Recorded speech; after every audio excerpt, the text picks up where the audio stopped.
उसे 80,000 मिलता है तो दोनों मास्टर ही। तो महाराज कर्म के अनुसार फल मिलता है। अब जो प्राचीन भाई है उसने महाराज कितने ही यज्ञ कर दिए, आंतरिक ज्ञान नहीं है, और उस यज्ञों में कितने ही महाराज जीव जंतुओं को मार मार करके डाल दिया। घोड़े की बलि दे दी, बकरे की बलि दे दी। हाँ, शास्त्रों में लिखा है। हम कहते भैया हमने आज तक नहीं पढ़ा कि घोड़े बकरे की बलि कहीं दी जाती है। अजी माता जी को तो प्रिय है, हमने आज तक कहूँ ना पढ़े। कोई पढ़े हो तो वो हमें बता दे आके माता जी को बलि यहाँ लिख रही है। प्रारूप उसका बताया है कि बलि का प्रारूप है कद्दू को लेकर के, महाराज पेठे को लेकर के, उस पर सिंदूर लगा करके और उसका स्वरूप बनाया जाता है वो बलि का। कि थोड़ी किसी जीव को मार करके दे दो। घोड़े की बलि वेद में कहते हैं अपने अवमान को त्यागना, प्रभु को समर्पित करना, ये घोड़े की बलि है। अवमान कहते हैं घोड़े को। अब हम अपना अवमान तो नहीं दे पाए और बेचारे उस घोड़े को मार करके हाँ जी हो गई बलि हमारी। वेद में भाषा बड़ी क्लिष्ट है, समझ नहीं आती है। अपने रुचि के अनुसार जो अच्छा लगा हमने मान लिया।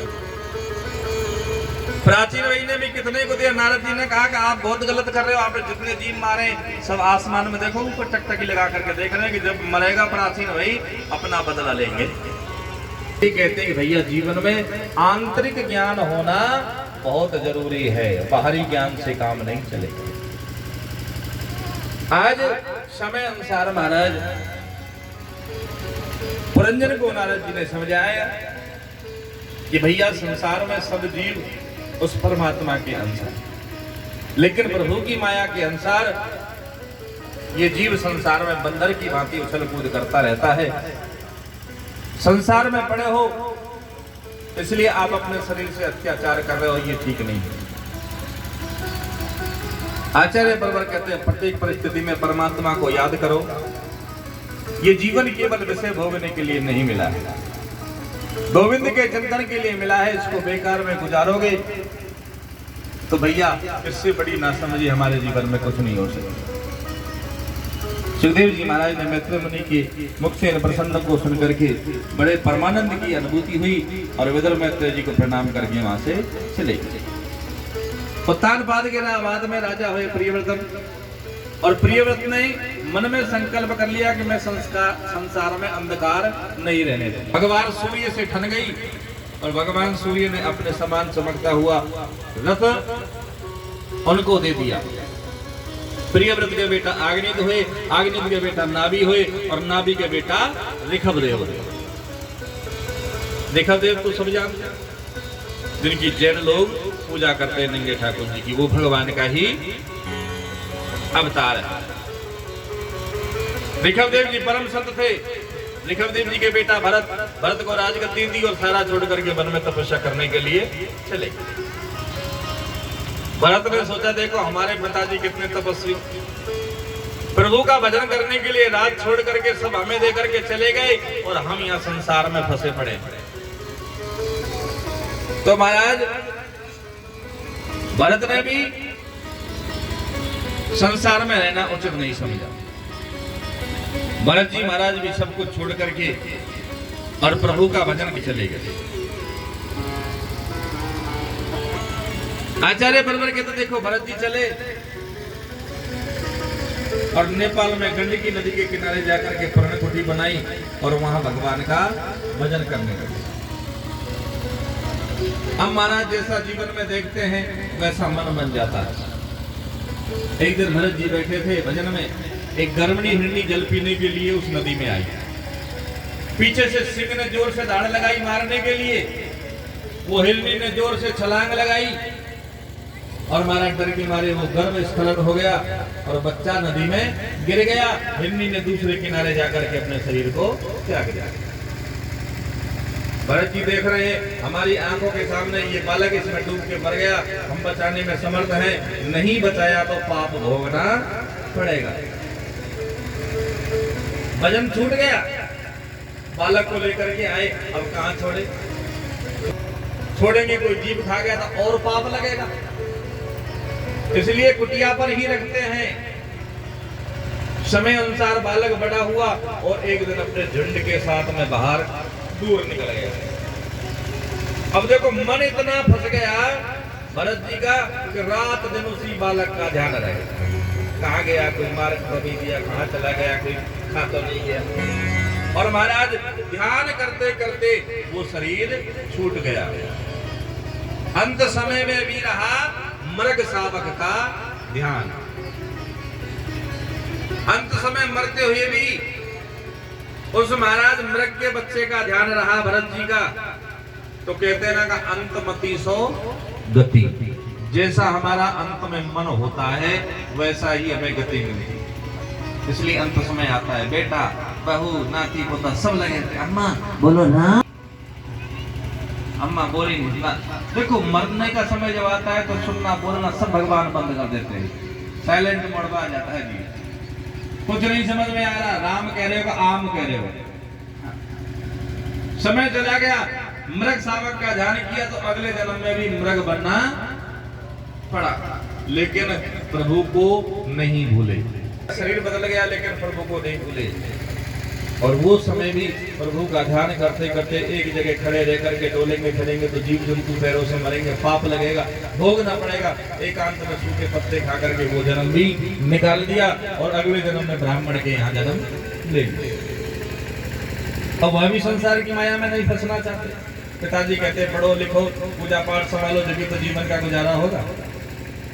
भरत जी सोचते संसार में फिसल गए तो फिर मरेंगे, यही तो छोड़ करके भागे थे। और महाराज वहां से भी छोड़ करके वन में चले गए। और वन में भी देखो चैन नहीं मिला। हाँ वहां भी एक दिन राजा रघुगण को कहीं सत्संग में जाना था। पालकी ले जाने वाले 4 कील थे, एक कील बीमार हो गया, ढूंढ के लाए और भरत जी महाराज को पकड़ लिया, पालकी में लगा दिया। भरत जी तो भगवान का भजन करने वाले, अब उनको कहां पालकी चलानी है। ले गए महाराज, चलना नहीं आता, थोड़ा कोई भी जीव पैर के नीचे आ जाए जोर से छलांग मारते हैं और उछल के पड़ते हैं। भरत कहता है, रघुगण कहने लगा देखो आपसे चलना नहीं आता, इतना मोटा ताजा शरीर है, क्यों गड़बड़ कर रहे हो। कीर कहने लगे महाराज हम नहीं कर रहे, ये जो नया आया है ना ये गड़बड़ करता है। और थोड़ा आगे चले, इस बार जोर से उछले, राजा रघुगण को मस्तक पर चोट आ गई। रघुगण ने कहा क्या जो चला नहीं जाता, भरत जी से नहीं रहा गया। बोले महाराज मुर्दे तो आप हैं जिसको 4 ले जा रहे हैं। रघुगण ने कहा कि मेरे सन्मुख बोलने की हिम्मत किसकी है। नीचे उतर करके देखा और जनेऊ भेष में जैसे भरत जी महाराज को देखा, साष्टांग प्रभु, किसी अस्त्र और शस्त्र से इतना नहीं डरता जितना मैं श्राप से डरता हूं। आप जनेऊ भेष में कौन है आप बताइए। यहाँ सुंदर उपदेश राजा रघुगण को भरत जी ने दिया है कि भैया इस संसार में कुछ नहीं है, आप जैसे राजा हम भी थे लेकिन हमने सब त्याग दिया है और हमारे इनाम से इस भारत देश का नाम भारत पड़ा है। रघुगण को सुंदर उपदेश दिया और उपदेश देकर के भरत जी महाराज वहां से चले। जीवन में वो जीवन में सत्संग रूप हमें जरूर लेना चाहिए। आचार्य परवर कहते हैं कि भैया इस भौतिक संसार में रह करके जो जीव जैसा कर्म करता है उसे वैसा फल भोगना पड़ता है।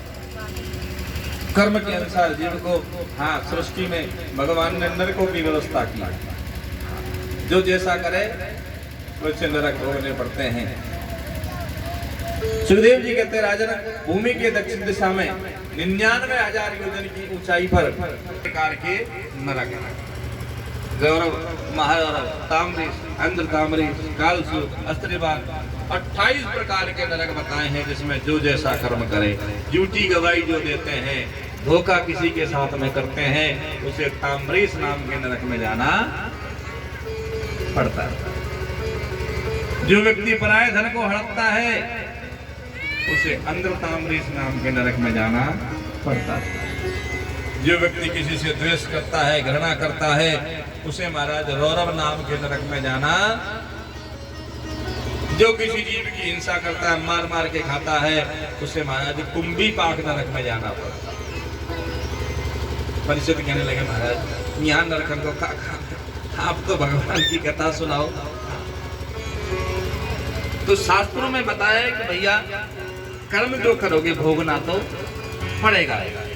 इसलिए प्रयास जीवन में करें कि ज्यादा से ज्यादा प्रभु को अपनावें, हिंसा की वृत्ति को छोड़े, वेदों के विरुद्ध यदि आचरण करोगे तो फल भोगना पड़ेगा। बोले वृंदावन बिहारी लाल की। परीक्षित कहने लगे प्रभु कुछ पाप ऐसे हैं जीवन में जो अनजाने में रोज हमसे होते हैं। 4-5 पाप रोज हम करते हो क्या? स्वाहा हो जाता है। चूल्हे में भोजन पकाते हैं,